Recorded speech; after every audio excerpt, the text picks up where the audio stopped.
Good evening students, welcome back to Raj tutorials English classes. मैं Sanjay sir. आज हम लोग दो सिंपल सेंटेंस को जोड़ के एक सिंपल सेंटेंस बनाने की इस अंतिम विधि पे चर्चा करेंगे। ये लास्ट है, दो सिंपल सेंटेंस को जोड़ के एक सिंपल सेंटेंस बनाने के लिए बाय यूजिंग कंजक्शन। कंजक्शन में आपको एंड का प्रयोग करना है, ठीक है ना। तो इसमें कुछ शर्त होती है।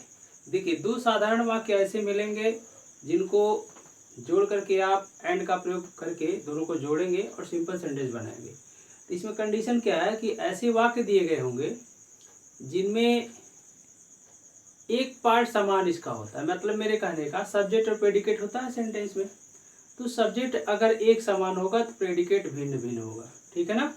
तो जब सब्जेक्ट एक समान होगा, प्रेडिकेट भिन्न भिन्न है, तो एंड से प्रेडिकेट के ही जोड़ दीजिए, ठीक। अच्छा, अगर प्रेडिकेट एक समान है दोनों वाक्यों का तो सब्जेक्ट अलग अलग होगा, तो आप सब्जेक्ट को एंड से जोड़ देंगे। लेकिन जब सब्जेक्ट को एंड से जोड़ेंगे तो इसमें तमाम चीज़ें ध्यान देने होंगी। जैसे मान लीजिए सब्जेक्ट सिंगुलर नंबर में है, ठीक है, और उसको एंड से जोड़ रहे हैं, तो दो सिंगुलर सब्जेक्ट को जब एंड से जोड़ते हैं क्रिया प्लूरल हो जाती है। इस चीज़ को थोड़ा ध्यान दीजिएगा, ठीक ना। चलिए तो शुरू करते हैं। इसको कैसे हम यूज़ करेंगे, मतलब अभी प्रयोग में बताएंगे तो आपको समझ में आ जाएगा। इस चीज़ का विशेष करके आपको ध्यान में रखना है। देखिए, जैसे पहला एग्जांपल अपना है, Ram loves her, full stop हो गया। आगे है Mohan loves her, Mohan loves her. चलिए, ये वाक्य देखिए जरा। अभी इन दोनों वाक्यों को हम एंड से जोड़ करके सिंपल सेंटेंस बनाएंगे। तो मैंने शर्त में क्या बताया आपको कि आपको ये देखना है कि वाक्य का कौन सा भाग एक समान है। लव्स हर, यहाँ पर भी लव्स हर है, एक समान है ना।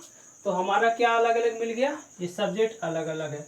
तो बाबू हम क्या करेंगे, जो अलग अलग रहेगा, चाहे सब्जेक्ट अलग हो चाहे प्रेडिकेट अलग हो, तो जो अलग रहेगा उसी को एंड से हम जोड़ेंगे, ठीक ना। अब यहाँ पे देखिए राम एंड मोहन लिखा है, दोनों सिंगुलर सब्जेक्ट है, राम भी सिंगुलर है मोहन भी सिंगुलर है। जब इसको एंड से जोड़ेंगे तो क्रिया प्लूरल इसके साथ आना चाहिए, इस बात का ध्यान दीजिएगा। अगर प्लूरल दोनों है तो कोई दिक्कत नहीं, प्लूरल है प्लूरल क्रिया आएगी आएगी, ठीक ना। चलिए तो हम जोड़ेंगे तो ऐसे हो जाएगा, राम एंड मोहन लव हर, ठीक। यहाँ पे लव हर लिखते हैं तो गलत हो जाएगा, विशेष करके आपको ध्यान देना है, ठीक है ना। एक दूसरा एग्जांपल देख लीजिए, बेहद आसान है, एकदम मक्खन की जैसे क्लियर होगा एक एक सेंटेंस, घबराने की जरा से भी जरूरत नहीं है। एकदम बाउंड्री को मारिए, सिक्सर जाए।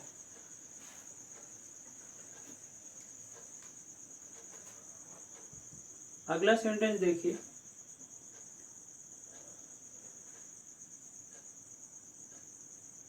She is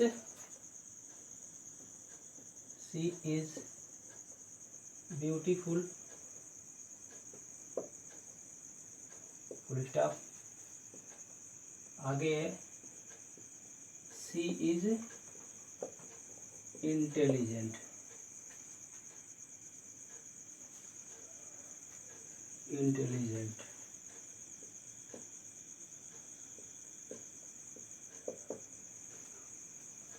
she is beautiful, she is intelligent, ठीक है। अगला सेंटेंस अपना ये है, she is beautiful, she is intelligent. अब बताइए इसमें क्या समान है, दोनों वाक्य का सब्जेक्ट सी है ना। अब क्रिया भी है, ठीक है ना। यहाँ पे अलग कौन है, ब्यूटीफुल और इंटेलिजेंट, बहुत ही बढ़िया। तो जो समान है उसको पहले लिख लीजिए, सी इज। यहाँ तक क्लियर हो गया आपको। अब इन दोनों को एंड से आप जोड़ दीजिए। प्रॉब्लम क्या है, ब्यूटीफुल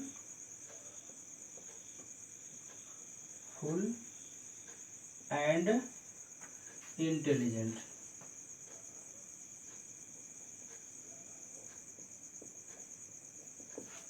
इस तरह से बनेगा, ठीक है ना। ये इंटेलिजेंट है, सॉरी।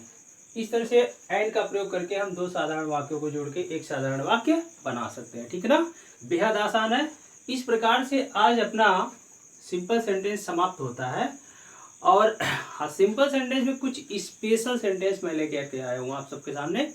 ठीक है, आज का सेशन बहुत ही बेहतरीन होने वाला है, पूरा वीडियो देखिएगा, बहुत अच्छे तरीके से समझ में आएगा, नई चीज़ आपको मिलेगी, घबराइए नहीं। अब कभी कभी ऐसा होता है कि अगर 2 सिंपल सेंटेंस के अलावा 3 सिंपल सेंटेंस दे दिए, 4 सिंपल सेंटेंस दे दिए, ठीक है, तो बच्चे कंफ्यूज हो जाते हैं, हम करें क्या, कैसे जोड़ें। उसी को लेकर, उसी का इलाज हम लेकर के आए हैं इस वीडियो में। ठीक है, तो आप हेडिंग डालिए, combining combining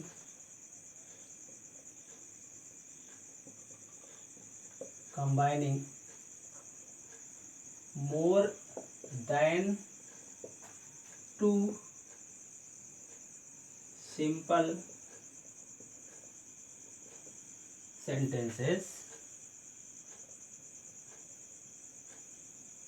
sentences into one simple sentence।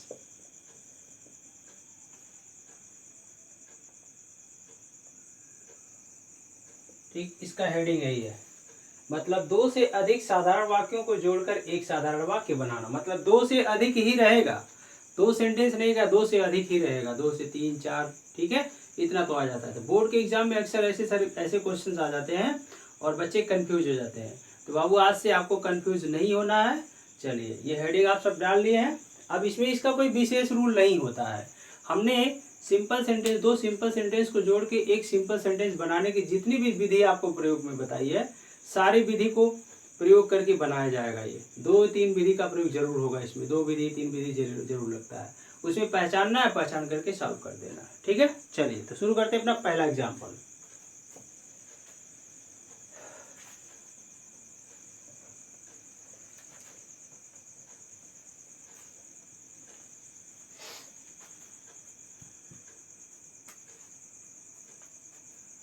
I saw a man. Full stop. He was blind. He was blind. Full stop. तीसरा सेंटेंस है, he was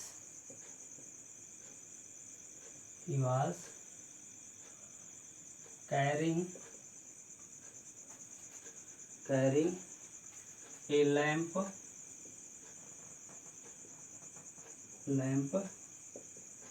in his hand। चलिए हैंड यहाँ लिख देते हैं। चलिए, बहुत बढ़िया। अब इन सारे सेंटेंस को ऐड करके एक सिंपल सेंटेंस बनाना है। अब इसमें घबराने की कहाँ से बात से आ गई, देखिए जरा। I saw a man, मैंने एक व्यक्ति को देखा, he was blind। अब अगर केवल इसी 2 सेंटेंस की बात अगर हम करें तो एडजेक्टिव वाला नियम इसमें काम करेगा कि नहीं करेगा। देखिए, इसमें एक ऐसा नाउन आ गया, उसी नाउन के लिए विशेषण यहाँ पे ब्लाइंड दूसरे वाक्य में आ रहा है कि नहीं आ रहा है, आ रहा है ना। अब 2 वाक्यों को अगर हम जोड़ के बनाए तो हो जाएगा आई सा ए ब्लाइंड मैन, होगा ना इतना, बहुत बढ़िया। अब ये मैन जो है, इसी के विषय में तीसरा वाक्य भी तो कह रहा है बाबू, इसी के विषय में तीसरा वाक्य भी तो कह रहा है, he was carrying a lamp in his hand। वह, उसके हाथ में एक लैंप था, मतलब लैंप लिए हुए था। तो हम आपको प्रेजेंट पार्टिसिपल में बताया होंगे, प्रेजेंट पार्टिसिपल का रूल आप देखिएगा, वीडियो देखिएगा उसमें, कि मतलब नाउन के बाद भी, जिस नाउन के लिए प्रेजेंट पार्टिसिपल का प्रयोग किया गया हो, उसके बाद में भी हम प्रेजेंट पार्टिसिपल का प्रयोग करके बना सकते हैं सिंपल सेंटेंस। मतलब मेरे कहने का, अगर केवल इन दोनों को जोड़ दिया जाए तो एक सेंटेंस कंटिन्यूअस में मिला कि नहीं मिला, मिल जाएगा ना। इसी के बाद यहाँ से हम जोड़ देंगे। देखिए ऐसे बनाएंगे, पहले इन दोनों वाक्यों को हम जोड़ लेते हैं। आई सा ए ब्लाइंड मैन। यहाँ तक क्लियर हो गया, दोनों वाक्यों को जोड़ के एक सिंपल सेंटेंस बनाना। अब कौन हाथ में लैंप लिए हुए था, भाई यही आदमी लिया हुआ था ना। अब यहाँ से ये सब्जेक्ट हटाइए, सहायक क्रिया हटाइए, बाकी सारा जोड़ दीजिए। ठीक है, कैरिंग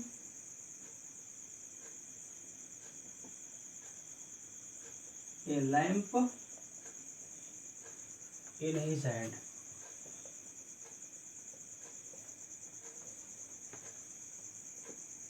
ऐसे बनेगा, ये हिज है। I saw a blind man carrying a lamp in his hand. देखिए चुटकियों में सॉल्व हो गया। आप लोग घबरा जाते हैं। देख लिए सेंटेंस, हो गया। बीपी ऊपर नीचे ऐसा नहीं करना है, ठीक है। अगला सेंटेंस देखते हैं फटाफट। आज थोड़ा फास्ट चल रहे हैं सॉल्व करने में। 3 सेंटेंस ऐसे बताएंगे। बस देखिए कौन कौन से सेंटेंस अच्छे से एक दूसरे से संबंधित है, उनको जोड़ लीजिए। 2 सेंटेंस हो जाएंगे, दोनों को जोड़ दीजिएगा। यही इसका नियम है। मतलब 3 वाक्य जब भी दिए गए होते हैं तो सबसे पहले हमें ये देखना है कि वो कौन से 2 वाक्य हैं जिनको जोड़ करके एक साधारण वाक्य बनाया जा सकता है। जब 2 को जोड़ दिए तो 2 सेंटेंस अपने आप बच जाएगा। 2 को 1 में जोड़ दिए 1 बच जाएगा, 2 ही हुआ ना। अब उसको जोड़ के बना लीजिए। एक दूसरा सेंटेंस देखिए, a lion was hungry. A lion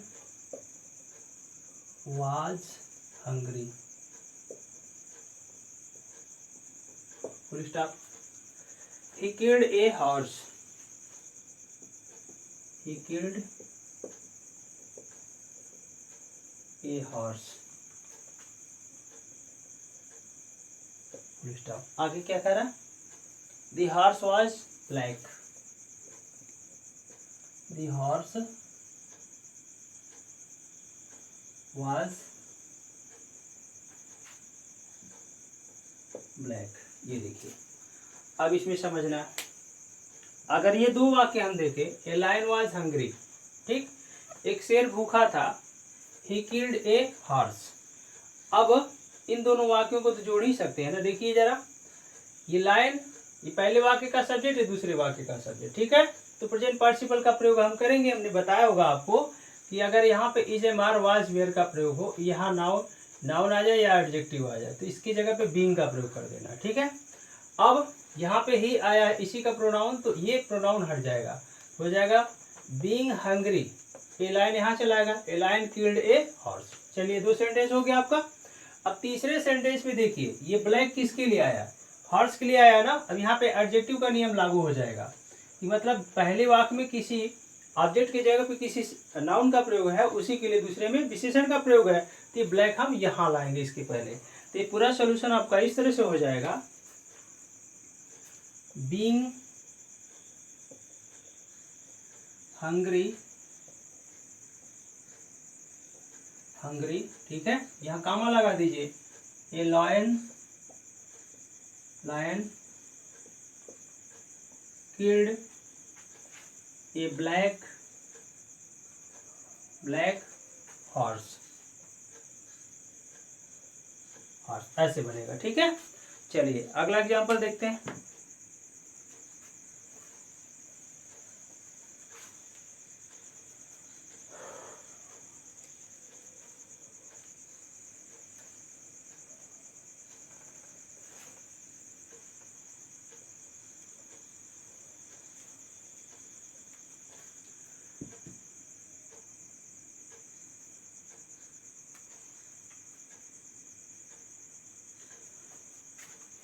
A woman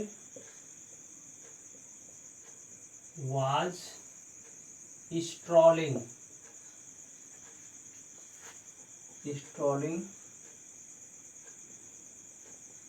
on the road,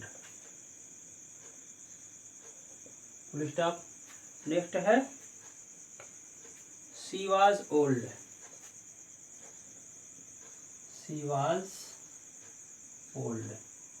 full stop। Next sentence क्या है?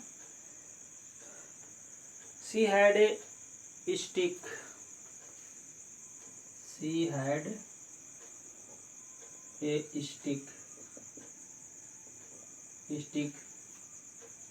in her hand,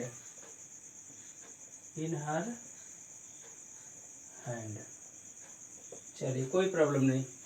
इस वाक्य को भी देखिए जरा आप सब, पहले देखिए इसको समझिए। ये women was strolling on the road, अगर इसका मतलब नहीं समझा तो कोई ज़्यादा परेशान होने की जरूरत नहीं है। आप देखिए, a women was strolling on the road, ये वुमेन दूसरे वाक्य का सब्जेक्ट है कि नहीं है? She was old. अब जरा देखिए इसमें दूसरे वाक्य में ओल्ड शब्द का प्रयोग किया गया, ओल्ड, ठीक है। अब ये ओल्ड किसके लिए आया है? इस वुमेन के लिए आया ना। अगर इन दोनों वाक्यों को सिंपल सेंटेंस में ऐड करके बनाएंगे तो क्या करेंगे, इस ओल्ड को यहाँ लाएंगे। अब ओल्ड को यहाँ लाएंगे तो हम एक जगह पे एन का प्रयोग कर देंगे, ठीक है ना। चलिए, तो ये ऐसे हो जाएगा कुछ।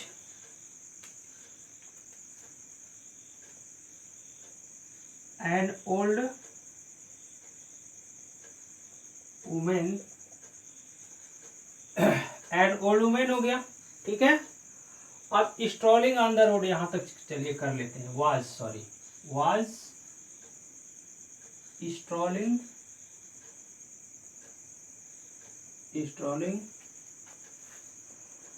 On the road.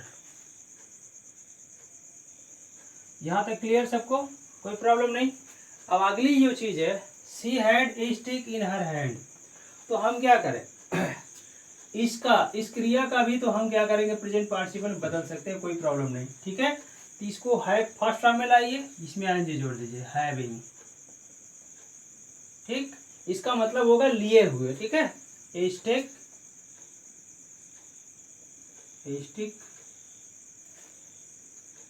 In her hand, ऐसे होगा, ठीक है ना। चलिए नेक्स्ट सेंटेंस देखते हैं। I hope you enjoying.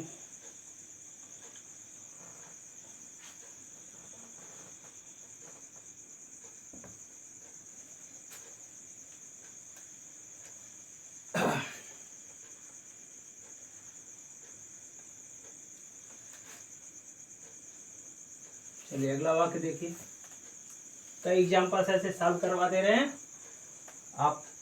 आपको विधि समझ में आ जाएगी। कोई अलग से विधि हम इसका उपयोग नहीं कर रहे हैं, सब पढ़ी हुई चीज है, ठीक है, अलग से कुछ नहीं है। नेक्स्ट सेंटेंस देखिए, बिल्कुल एकदम परिचित है, एकदम धड़ाक से कर देना है। ए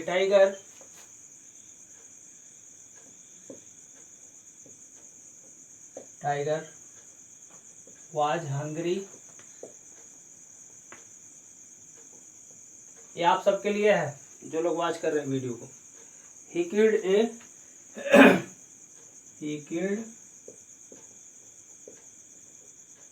ए बुलक,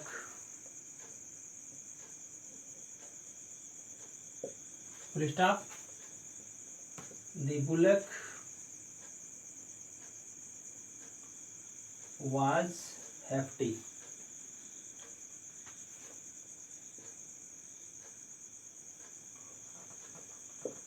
हेफ्टी का मतलब होता है स्वस्थ, तंदुरुस्त। अभी इस पैटर्न का एक सेंटेंस मैंने समझाया, तुरंत देखते ही कर लेना है। A tiger was hungry, he killed a bullock. अब जरा देखिए, इसको निकाल दीजिए। इन दोनों को अगर जोड़ना होता तो क्या करते हैं आप, यहाँ पे देखिए वाज आ गया, ये विशेषण आ गया, तो हम इसकी जगह पे बीइंग का प्रयोग कर देंगे। अब इस वक्त ये नाउन है, इसका प्रोनाउन यहाँ पे सब्जेक्ट है, क्या हो जाएगा, being hungry A tiger killed a bullock, होगा ना इतना। अच्छा, अब इस बुलक के लिए जो एडजेक्टिव आया वो क्या है, हेफ्टी है, तो हेफ्टी को इसको पहले लगा देंगे, तो ऐसे हो जाएगा बीइंग हंग्री, यहाँ पे कामा जरूर लगा दीजिएगा, ये टाइगर किल्ड ए हेफ्टी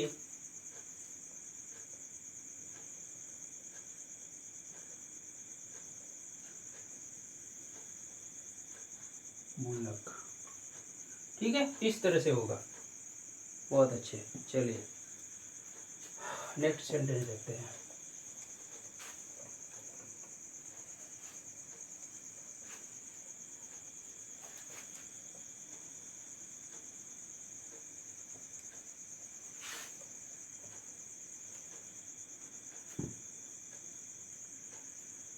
नेक्स्ट सेंटेंस है, Archana lost her book.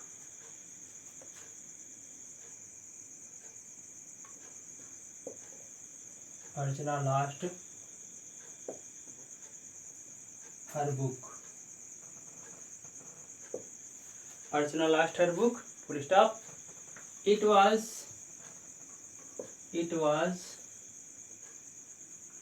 Was costly costly. Next अगला सेंटेंस क्या है? She lost it last evening. She lost it last evening. She lost it last evening. अच्छा देखिए, लास्ट की मीनिंग यहाँ पे येलो यास्टी, ये वर्ब है, ठीक है, ये भी वर्ब है, और ये लास्ट ये एडजेक्टिव है, ठीक है। तो मीनिंग पे विशेष ध्यान दीजिएगा, कंफ्यूज नहीं हो जाइएगा। कुछ लोग अभी लास्ट के मीनिंग में ही कंफ्यूज हो जाएंगे। ये विशेषण इवनिंग के पहले आए, ये वर्ब है, ठीक है। लास्ट माने खोना होता है, इस लास्ट का मतलब होता है पिछला, ठीक है, जो बीत चुका है। अब देखिए जरा इसमें दो सेंटेंस को ऐड करिए। अर्चना लास्ट हर बुक। अर्चना अपनी पुस्तक खो दी, मतलब उसकी पुस्तक खो गई। It was costly. अब ये कॉस्टली जो एडजेक्टिव आया है, मतलब महंगी थी। क्या महंगी थी भाई? ये कॉस्टली ये बुक के लिए आया है ना, तो हम इसको इसके पहले लगा देते, ये हो जाएगा अर्चना लास्ट हर कॉस्टली बुक। क्लियर हो गया? अच्छा, अब इस वाक्य को जोड़ेंगे, इसको जोड़ेंगे। तो लास्ट में मैंने बताया था क्या चीज? एडवर्ब या एडवर्बल फ्रेज का प्रयोग बताया थे कि नहीं? यहाँ से लास्ट ट्यूनिंग कर देंगे, एडवर्बल फ्रेज का काम करेगा। देखिए कैसे हो जाएगा। अर्चना लास्ट हर कॉस्टली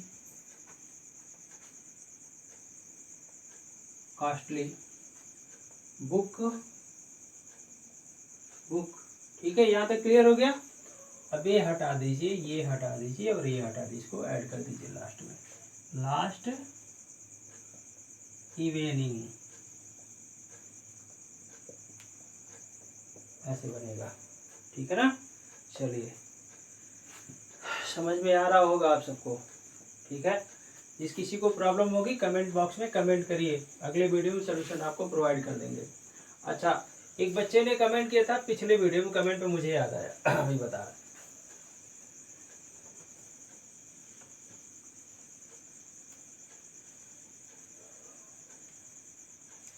अब कमेंट किसका था? सामूहिक नाम मैं नहीं बताऊंगा।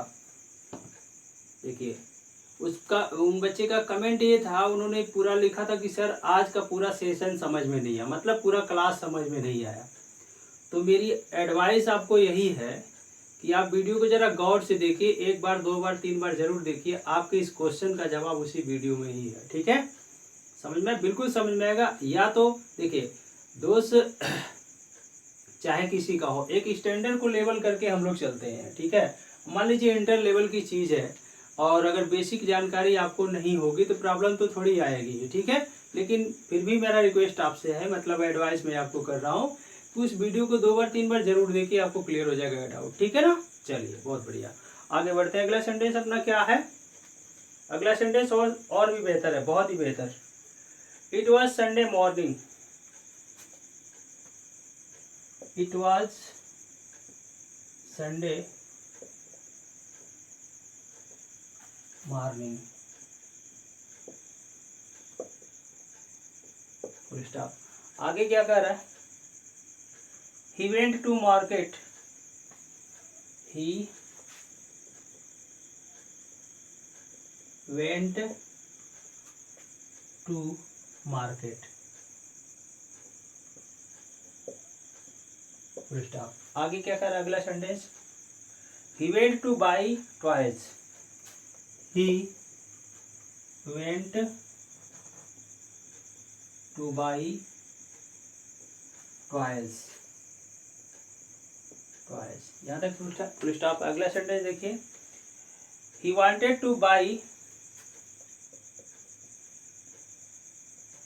he wanted to buy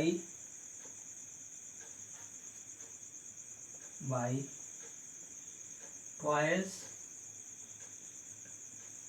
for his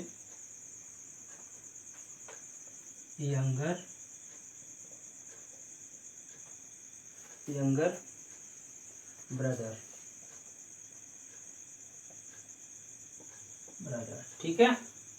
अब ये सेंटेंस इतना बड़ा है, ये सेंटेंस इतना बड़ा, देखिए इतना बड़ा सेंटेंस है, तो ये एक वाक्य यहाँ से शुरू हो गया, दूसरा है, तीसरा है, और ये 4 वाक्य है। ठीक है, तो ये वाक्य देख करके घबराना नहीं है, छोड़ के भाग नहीं जाना। देखिए समझिए पहले, it was Sunday morning he went to market, पर 2 वाक्य को पकड़िए और दोनों में पहचानने की कोशिश करिए कि मतलब कौन सा ऐसा रूल है सिंपल सेंटेंस का जो दोनों में फॉलो कर सकते हैं।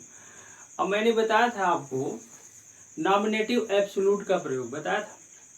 नॉमिनेटिव एब्सोल्यूट में यही बताया गया था कि मतलब एक सेंटेंस से कोई रीजन पता चले, उसकी वजह से दूसरा कार्य हो। ठीक है, मतलब कैजुअल रिलेशन होता है, कारण और परिणाम संबंधी ना।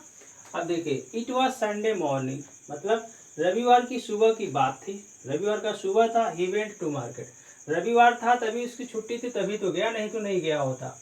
तो हम क्या करेंगे, यहाँ पे नॉमिनेटिव एब्सोल्यूट का प्रयोग करेंगे, तो ये नॉमिनेटिव इसमें कर देंगे तो हो जाएगा। इसकी जगह पे बीइंग का प्रयोग करिए, इजम और वाज में जब भी आता है। ठीक है, इट बीइंग संडे मॉर्निंग हो गया, यहाँ पे कामा लगा देना, एच में इस्तेमाल कर देना है। ही वेंट टू मार्केट, यहाँ तक क्लियर हो गया। अब वो बाजार गया, ही वेंट टू बाई टॉयज। अच्छा, अब यहाँ पे देखिए इन्फिनेटिव का प्रयोग। अब इन्फिनेटिव में ये था कि मुख्य क्रिया के तुरंत बाद जब इन्फिनेटिव आता है तो दोनों वाक्यों को जोड़ने के लिए क्या करिएगा, दूसरे वाक्य का कर्ता और मुख्य क्रिया हटा दीजिए, सिंपल सी बात है। तो यहाँ से हम हटा देंगे, ही हटा दिए, वेंट हटा दिए, टू बाई ट्वाइस। क्लियर हो गया, चलिए बहुत बढ़िया। अब तीसरे वाक्य को देखिए, ही वांटेड टू बाई, यहाँ तक तो वही चीज है, देखिए वेंट है, ही वांटेड टू बाई, यहाँ पर भी हटाएंगे दोनों को। अब चूंकि एक ही इन्फिनेटिव, एक वाक्य में एक ही इन्फिनेटिव को 2 बार नहीं लिख सकते, नहीं ना, तो ये टू बाई ट्वाइस यहाँ तक तो कॉमन है, यहाँ तक तो कॉमन है, फॉर हिज यंगर ब्रदर, ऐसे जुड़ जाएगा, खत्म हुआ। ठीक है, चलिए इसे सॉल्व कर देते हैं। ऐसे होगा, इट बीइंग संडे मॉर्निंग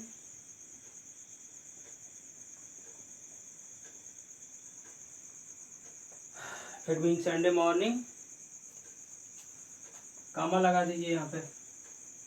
अब क्या होगा, he went to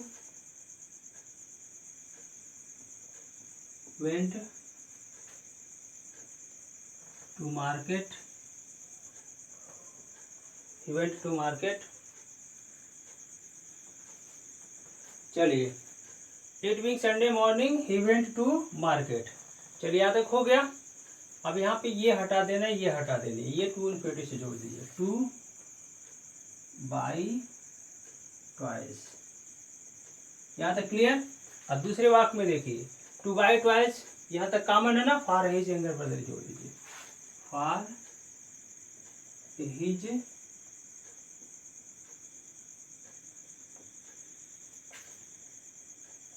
younger brother, ऐसे होगा। ठीक है, तो मेरी हिदायत यही है, मतलब मेरी एडवाइस आप सबको यही है कि सेंटेंस 2, 3, 4, 5 कुछ भी हो, कुछ ज़्यादा कठिन नहीं होता है। पहले 2 वाक्यों को पकड़िए, दोनों देखिए कैसे जुड़ रहा है, जब 2 को जोड़ ली, बस तीसरे से रास्ता शुरू हो गया, अपने आप वो समझ में आ जाएगा। ठीक है ना, विशेष में ठंडे दिमाग से पढ़ते हैं, पहले सेंटेंस को फिर ऐड करते हैं, ज़्यादा कुछ होता नहीं है। ठीक है ना, जब प्रॉब्लम खुद बना लेंगे आप सब, तो भाई प्रॉब्लम तो जब क्रिएट करेंगे तब उसी में परेशान होते रहिए।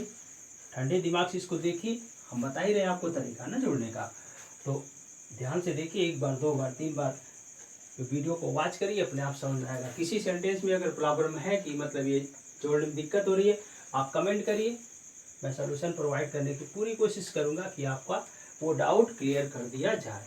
ठीक है, चलिए अब अगला सेंटेंस देखते हैं। अगला सेंटेंस अपना क्या है, Tulsidas was a great poet, Tulsidas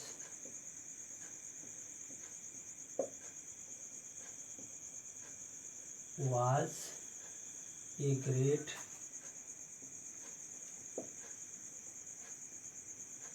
poet, full stop हो गया। आगे क्या है, he road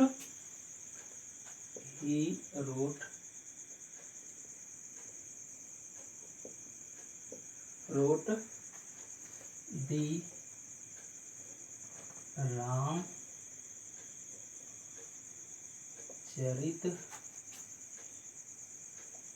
Manas, full stop हो गया, दी रामचरित मानस। नेक्स्ट आगे क्या कर रहा है, it is the Holi book, it is the Holi book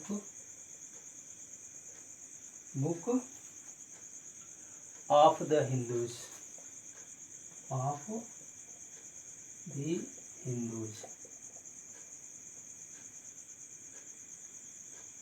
full stop.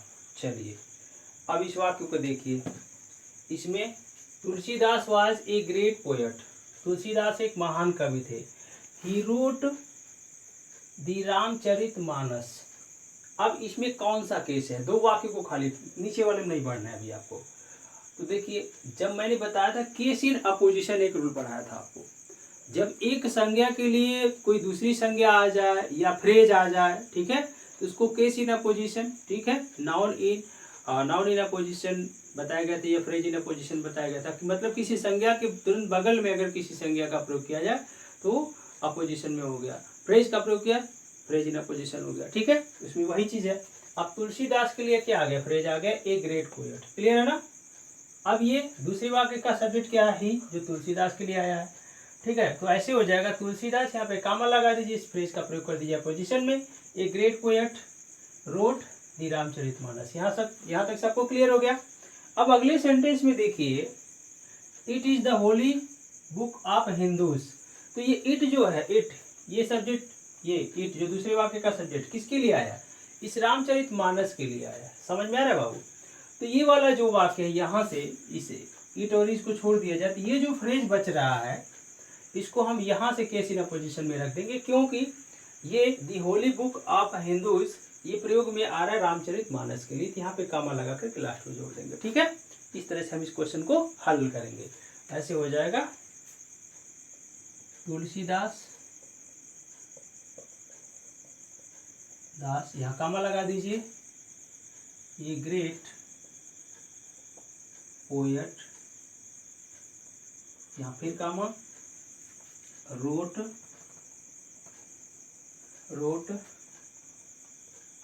दी रामचरितमानस,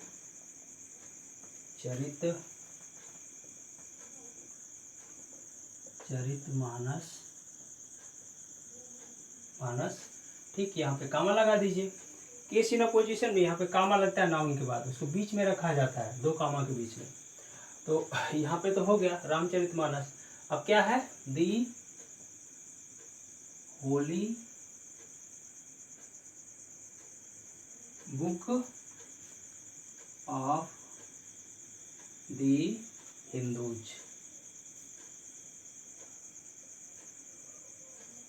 देखिए क्या दिक्कत है, आ गया, आराम से सॉल्व हो गया।